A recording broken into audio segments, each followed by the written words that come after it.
ভাই, বাংলাদেশের ক্রিকেটাররা যখন কোনো টুর্নামেন্ট খেলতে চায় তখন তাদের কনফিডেন্স থাকে এরকম। আমি তো চিনি না এখনো, তার দেখি না এখন পর্যন্ত। আর যখন মাঠে গিয়ে ডায়রিয়া রোগে আক্রান্ত হয়ে মাঠে হেগে দেয় তখন তাদের অবস্থা হয় এরকম।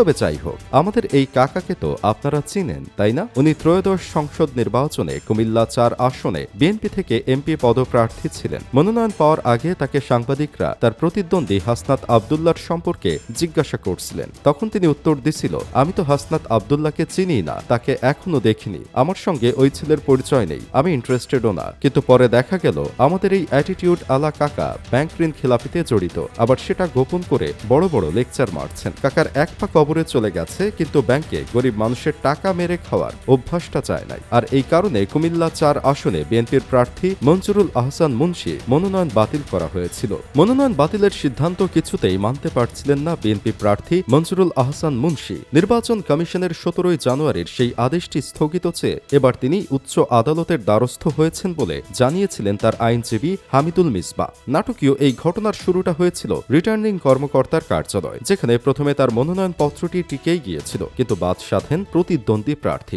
জাতীয় নাগরিক পার্টির হাসনাত আব্দুল্লাহ। তিনি ইসিতে আপিল করে অভিযোগ তোলেন ঋণ খেলাপির তথ্য লুকিয়েছিলেন মঞ্জুরুল। শেষমেশ ১৭ জানুয়ারি নির্বাচন ভবনে শুনানির পর সেই অভিযোগই আমলে নেয় ইসি এবং বাতিল হয়ে যায় বিএনপির এই প্রার্থীর মনোনয়ন। তারপর থেকে আমাদের এই কাকার মন মেজাজ ভালো না। তার মধ্যে বারবার আমাদের দেশের সাংবাদিকরা তাকে বিভিন্ন ধরনের প্রশ্ন জিজ্ঞাসা করতে এসে বিরক্ত করেন। এই অবস্থায় যদি আপনাকে কেউ প্রশ্ন করতে আসতো তাহলে তো আপনি জুতা খুলে পিটাইতে চাইতেন, কিন্তু মুরব্বী তো সেটা করে নাই। মুরব্বী তার লাঠি দিয়েই না হয় একটা বাড়ি দিতে গেছে। তাছাড়া আপনারাই কন, এদেশের সাংবাদিক হচ্ছে শুক্রাণুর মতো, হাজারে একটা মানুষ হয়, তাই এই শুক্রাণুর মতো সাংবাদিকদের একটু শায়েস্তা করছে। এসব দেখে আমার বন্ধু ভণ্ড মাহি বলতেছিল, সাংবাদিক আসলে তাকে কি প্রশ্ন করছিল যে কাকাই খেপে গেল?